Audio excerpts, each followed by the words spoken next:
Chapter 5: The Political System and the Effects of Capitalist Organization. In order to understand the nature of the political system, one must begin by realizing that it is fundamentally a carefully coordinated set of principles, laws, ideas, and procedures, which is implemented by a capitalist power structure. The biggest illusion ordinary people have is that the capitalists in society are just fellow citizens, whereas in fact, major capitalists have created the system and thoroughly control it. The idea that capitalists are just fellow citizens encompasses a variety of false implications, like the idea that an ordinary person's vote counts for just as much as theirs does, and etc. The political system, as generally conceived, is itself just a facade, like the media, completely controlled by the powers that be. As previously stated, one function of the political system, which they impose, is to divide the populations over which they have dominion into different groups. A divided society is a weak society, and division is needed to make it seem like meaningful choices are made via the election process. Another thing the political system accomplishes, from the point of view of the power structure, is that the election process implicates people who are not themselves the powerful magnates truly pulling the strings, as being responsible for the policies implemented and geopolitical circumstances which result from them. Getting people to vote is very important, from the point of view of the major capitalists, because it prevents an us versus them attitude from developing. In order to keep people from becoming disillusioned by the political system, and to prevent the realization that, regardless of who they vote for, policy will always be structured so as to benefit the elites and further their interests at the expense of the wider population, issues have to be raised to polarize people and line them up into different political camps. The talking heads are just tools of the power structure, used to accomplish this task. To illustrate how this works, consider the following example. If a woman votes for a politician who, sometime after being elected, sends her son off to war, where he is killed, she is less likely to violently object to this outcome than if her son was sent to war explicitly because of the interests of finance capitalists. Indeed, if the general public were aware of the extent to which everything is structured to further such interests, there would probably be immense civil unrest, and possibly even large-scale revolution. But the political system protects against this happening. After all, it is generally hard to object to any policy that was put into effect by someone you voted for, or who was elected via democratic process. One must acknowledge that there simply cannot be a genuine social democracy under capitalism. Even with the institution of certain protections, like intergenerational inheritance caps, it should be noted that such limitations on the inheritance of wealth are not much use if wealth is still allowed to accumulate in a few hands, because it will be used as it is now. Under capitalism, public opinion can be bought and sold, and the capitalist elite also control the police, the military, the security forces in general, by having their people in all key positions. Under their rule, dissidence is either pathologized or criminalized.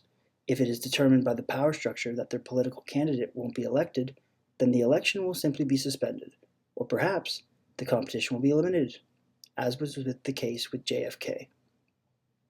The staffing of the security forces is a safeguard against the election of politicians, who are not agents of the major capitalists. Of course, there is also endemic corruption of the political system.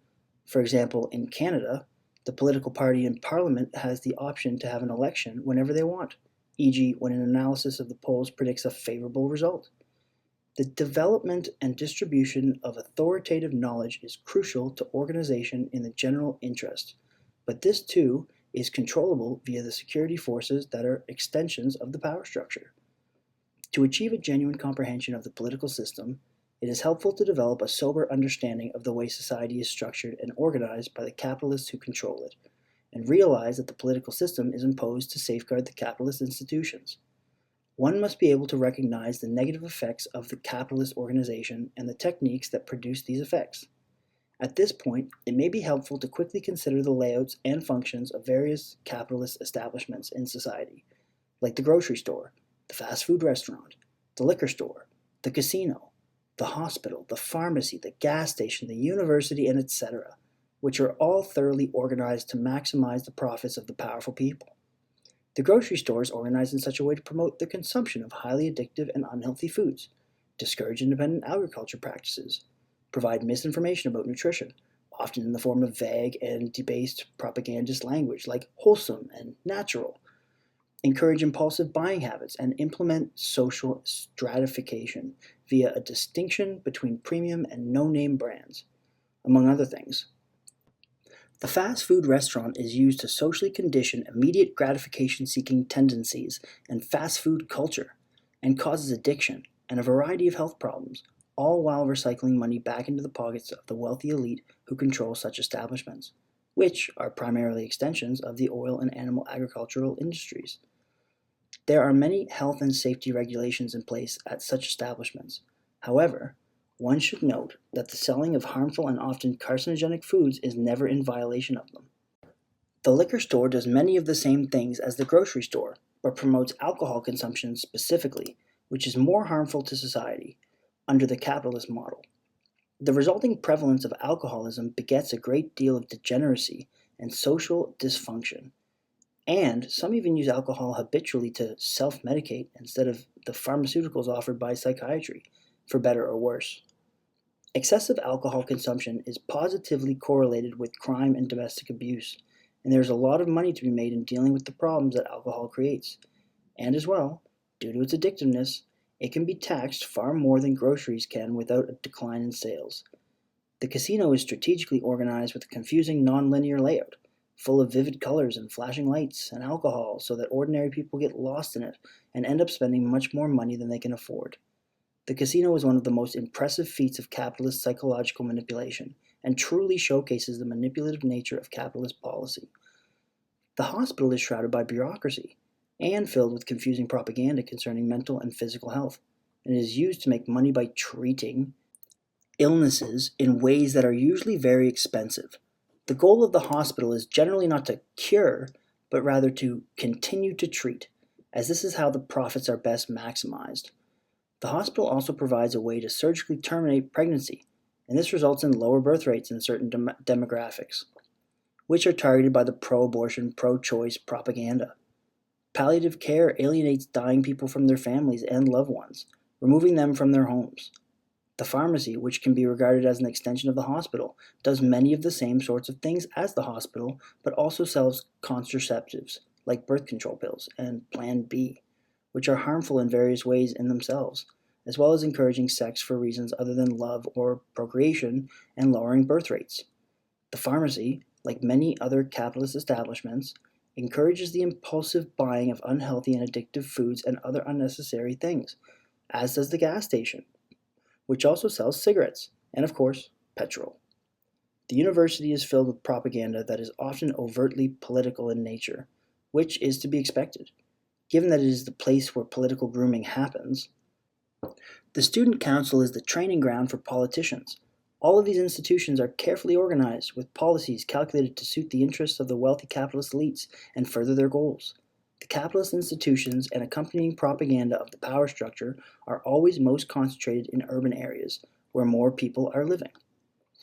The whole society, like the political system, has become ultra-bureaucratic, and one could argue that bureaucracy itself is the most devastating problem of the political structure. The most important kinds of decisions are being made by bureaucrats, causing incredible inefficiency, misallocation of resources, and many other problems. The problem with bureaucrats is that once they are large enough in number, they become a powerful force of their own, and one that is parasitic and not controllable. Each bureaucrat wants to have as many people working beneath them as possible, to build their own empire, so to speak, and to make it as large as possible. The CEO or president, who resides at the top of the bureaucratic pyramid scheme, is actually a prisoner of the bureaucracy himself, as the one person at the top may easily be ganged up on by the people below. What inevitably results from such a predicament is that the president essentially gives his subordinates free range to do whatever they like, so long as it doesn't produce very serious problems, e.g., problems which cannot be covered up and people cannot tolerate. The illusion of power is created by mutual back-scratching, and in truth, everyone involved is replaceable, very replaceable. One should consider the example of a lower-level bureaucrat who has successfully identified a significant problem in his organization and has taken the initiative to correct the issue by going straight to the top level and confronting the CEO because he will not find action in the lower levels of the establishment. Suppose this bureaucrat explains the nature of the problem and traces the source of it to a specific policy of a specific VP executive and advises the CEO to either take measures to rectify the conduct of the VP or appoint a new one. The CEO's response will always be dismissive. He will say something like, "Who do you expect me to side with? You or my vice president?" This is how it works, in fact, in most organizations. The person at the top will actually refuse to engage with people at lower levels than his immediate subordinates. Bureaucracy is a very fundamental trend that inevitably develops in contexts where organizations are very large and wealth is concentrated. One should note that if through some kind of revolution we managed to get rid of the bureaucracy, people would not have to do nearly as much work. If this seems far-fetched, consider the following example. Suppose it is the job of a single man to organize and coordinate the shipping of furniture at a seaport. Because it is his own job to do so, he is able to organize and coordinate the furniture shipments all himself based on fairly simple mental calculations. Now, suppose that instead there are 20 people in charge of regulating the shipment of furniture. One person is specialized in chairs and has to coordinate with the person who is in charge of tables, so that the tables and chairs being shipped are compatible with each other. Once they reach an agreement, they then in turn have to coordinate with the rest of the organization, who are struggling amongst themselves in similar fashion. And the larger the organization is, the longer it takes. This argument is then used by the bureaucrats to justify implementing even more personnel. We don't have enough people. That's why it's taking so long. One should note that any form of work can be spun out indefinitely through bureaucracy. One should acknowledge the real-world impacts that such horrible misallocations of resources can have. Consider the shortage of doctors and nurses at the hospitals, and the incredibly long waiting times that ensue as a result of having a very thick administration. Likewise, at the university, there is more administrative people than ever and less full-time professors, and as noted in Chapter 2, the quality of education has suffered immensely because of this. The people who actually do the really important things in such institutions, like the janitors who deal with the hygiene problem, preventing the spread of illness, are overworked, underpaid, and undervalued, while the people who sit at desks are overpaid. To understand how a more practical political system might work today, one should consider the example of public parks. Experts may know certain things about parks that the wider population does not, e.g., knowledge of the psychological benefits of walking through nice greenery. And of course, rules must still be devised concerning how people should conduct themselves in parks. For instance, littering should be prohibited, dogs should be kept on a leash, and people in the parks should wear clothes. In practice, all of the rules are generally devised by bureaucrats, rather than coming about as a result of direct democratic correspondence between experts on parks and the wider population. With all of the programming and social conditioning that has been put in place for so long by the power structure, it would be difficult to get people to accept the viability of a genuine social democracy today. In proposing it, it is rational to expect that people would scoff at the idea and suggest that it is too unrealistic and too irrespective of human nature. On the contrary, it is the artificially imposed individualistic social hierarchy that is in conflict with human nature. Suppose that I suggested to some friends that we organize a gardening project together on a local plot of land that we would collectively purchase. Suppose that my friends agree enthusiastically, wanting to share in the good food, and partake equally in the expenses of the land plot and supplies, as well as the gardening labor. But suppose that after harvesting, I proclaim that I was the boss all along, and dish out only a few carrots and beans to my fellow workers. One can imagine that they would react negatively to such an action, and justifiably so, even if those were the same friends who said that social organization on the basis of morality was too idealistic and would never work. A better political structure would be one founded on direct democracy and organized on the basis of adherence to morality. It would consist in having a bunch of experts dedicated to efficiently working out how to maximally realize people's innate desires, which include the desire for happiness. These experts would then develop policies, which would in turn be explained to the wider population, or at least the relevant groups of the wider population.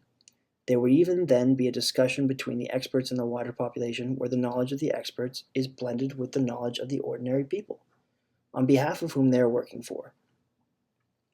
Once a consensus is reached between the experts and the wider population, the resulting policies would then be implemented, but could always be subject to revision in light of experience, which would involve the same process but take less time. Social media could be used to really help this along if it were used properly. And of course, enforcement would be required for such a system to work, by morally committed people. Prior to Napoleon, who was funded by the Rothschilds to implement capitalism in Europe, this is how the country of Switzerland was organized.